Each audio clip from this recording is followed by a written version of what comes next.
periodista, es analista, es escritor y está presentando con el sello de editorial el libro Diosas, Vírgenes y Mujeres Libres. Querido Marco, qué gusto saludarte. ¿Cómo te va? Muy buenas tardes. ¿Cómo estás? Muy buenas tardes. También me da mucho gusto saludarte a ti y a tu audiencia. Oye, esta 4T te está despertando las musas, ¿eh? No paras. Apenas te acababa yo de entrevistar sobre otro libro y mira. Sí, mira, fíjate que mis críticos dicen que no tengo otra obsesión más que hablar justamente del presidente de la República, cuando en realidad, bueno, de eso es parte de mi trabajo, pero lo esencial, lo que a mí me gusta y seguirá siendo, 4 libros ya en estos sendos años que lleva el presidente de la República gobernando, han sido, claro, una muestra pues evidente de que una cosa es que en mi trabajo alerte sobre los enormes riesgos que ya estamos viviendo en el país y que representa el gobierno de López Obrador, y otra cosa es la capacidad creativa, que es lo que más me gusta, Carlos. Platícanos de esta obra.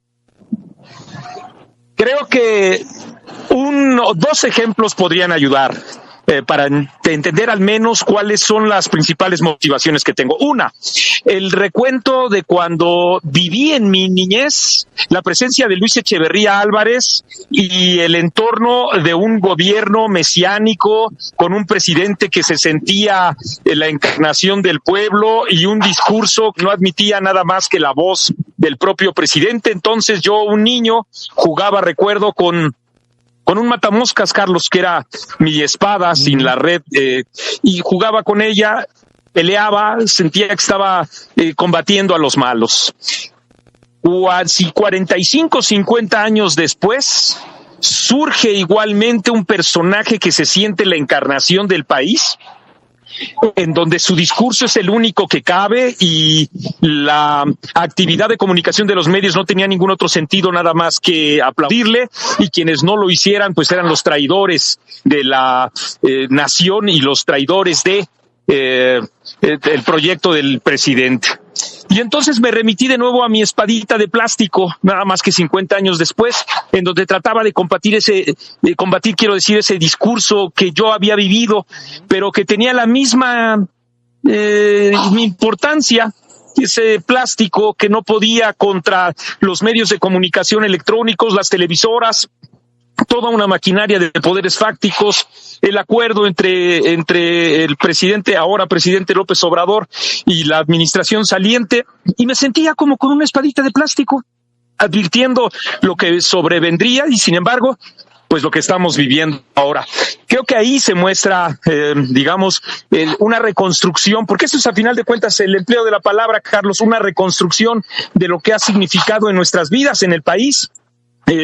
Pues este depósito en un Mesías de los destinos nuestros. Y por otro lado, otra estampa que creo que ayuda es esta idea de la que muchos tenemos o entendemos como símbolo a Gabriel García Márquez, de que el periodismo es el mejor oficio del mundo, cuando eso también ha devenido en no pocas ocasiones en sentirnos aquellos que realizamos esa actividad periodística como el epicentro del propio universo, y es también un llamado de atención, al menos para mí, respecto de que somos apenas un adminículo dentro de una maquinaria que muchas veces nos sobrepasa, como ahora cuando vemos que el presidente López Obrador lanza una maquinaria de insultos, de adjetivaciones, de difamaciones y nos pone en riesgo.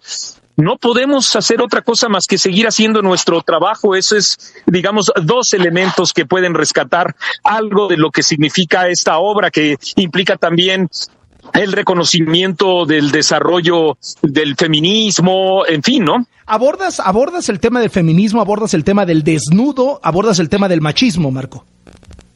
Sí, esos 3 elementos que acabas de señalar me parece que son muy significativos para revisar prácticamente cualquier momento histórico en el mundo, y con eso también exhibir los enormes prejuicios con los que hemos enfrentado el desnudo, con lo que hemos enfrentado la posibilidad del desarrollo intelectual de las mujeres, que hace apenas 2 siglos tenían que firmar con seudónimo, con el nombre de un hombre, porque ellas no podían ni debían ser, digamos, el mismo referente intelectual que lo estaban siendo los hombres, cuando existen también muchos testimonios de grandes mujeres, la marquesa de Châtelet, que era la gran amiga de Voltaire, y que sin embargo al paso de los años nos hemos enterado que ella es la autora de la obra sobre Newton, que durante mucho tiempo ostentó y presumió, eso lo aceptó Voltaire, como si fuera de él, de tal suerte que ese es otro ejemplo más que muestra también pues el desarrollo que hemos estado teniendo, y con eso también la develación de una mayor equidad y de impulso intelectual y creativo, artístico de la mujer. Y finalmente el desnudo siempre como un referente que atenta contra la moral, y que ahora en estos tiempos políticamente correctos lo vemos simple y sencillamente como la exposición de una mujer objeto, cuando existen múltiples ejemplos en la historia y en particular en nuestro país de cómo el desnudo llegó a retar a las buenas conciencias, a las visiones autoritarias. Ahora que hablábamos de Luis Echeverría, cómo el regente de hierro, Uruchurtu, acababa o quería acabar con todos los centros nocturnos en donde la exposición de un desnudo significaba una afrenta enorme. Entonces, oye, Marco, en ese sentido, este gobierno es un poco heredero de esas luchas de apertura, ¿no? Por lo menos se asume heredero de esas luchas de apertura, de esas luchas feministas, de esas luchas en contra de censurar exposiciones que tocaran el tema de la mujer o que tocaran temas religiosos. Y lo que te encuentras es hoy un gobierno, no ha cerrado ninguna exposición por tener un desnudo, pero un gobierno profundamente conservador, un gobierno que ha enfrentado a las feministas, etcétera, etcétera.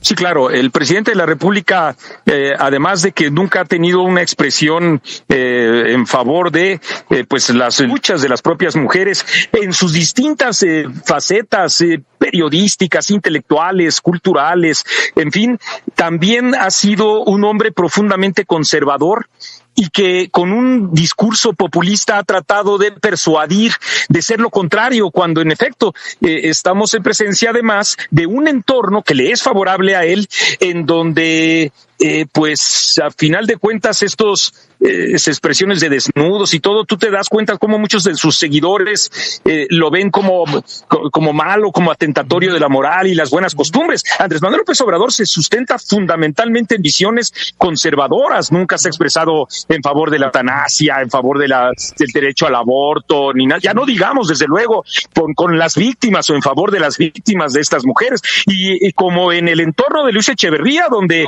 a las mujeres se les llamaba hembras, servidoras del macho, y todo ese entorno pues que es del que ha abrevado el propio presidente de la República. ¿Es un libro sobre política? ¿Es un libro sobre mujeres? ¿Es un libro sobre música, sobre arte? ¿Cómo definirías esta nueva obra tuya? Si nosotros nos construimos a partir de las palabras, creo que todo eso es el libro, una continua construcción, reconstrucción, una reinvención de la misma y una revisitación de los hechos más significativos que nos explican en un entorno civilizatorio como es en el que a final de cuentas de todas maneras estamos empeñados. Entonces la literatura, como la vida misma, dijera el propio Mario Vargas Llosa, es un reflejo de todas nuestras actividades, de todas nuestras incapacidades y también de todos nuestros logros. ¿Por qué sale García Márquez en la obra? Hay varias referencias a García Márquez. Creo que él es uno de los principales hacedores de una literatura que, como se le llamó en ese entonces el famoso boom latinoamericano, implicó con mucho la posibilidad de que pensáramos también en otros terrenos y en otras utopías. En el terreno literario, Macondo me parece una construcción maravillosa. En el terreno de la vida misma, el escritor creyó que la utopía podría estar en Cuba, y esa es una gran contradicción que también quienes escriben, quienes escribimos, tenemos entre nuestras predilecciones literarias y también entre nuestras afinidades políticas, porque si en afinidades políticas nos fuéramos, desde luego que coincido más con el trayecto o la trayectoria, hablando del boom literario, con Mario Vargas Llosa. Entiendo, perfecto. Marco, te agradezco muchísimo estos minutos y enhorabuena por la obra. Muchísimas gracias. Aquí me encuentras rodeado de vedettes y escuchando tangos, porque el siguiente libro será, y no sé cómo el ser humano mexicano haya podido vivir sin él, un diccionario sobre las vedettes. en nuestro país. ¡Qué cosa! Marco Levario Turcot, por ahora, está presentando el libro Diosas, Vírgenes y Mujeres Libres bajo el sello de Editorial E. Gracias, Marco. Un abrazo. Muchas gracias a ti, Carlos. Hasta luego. Un abrazo.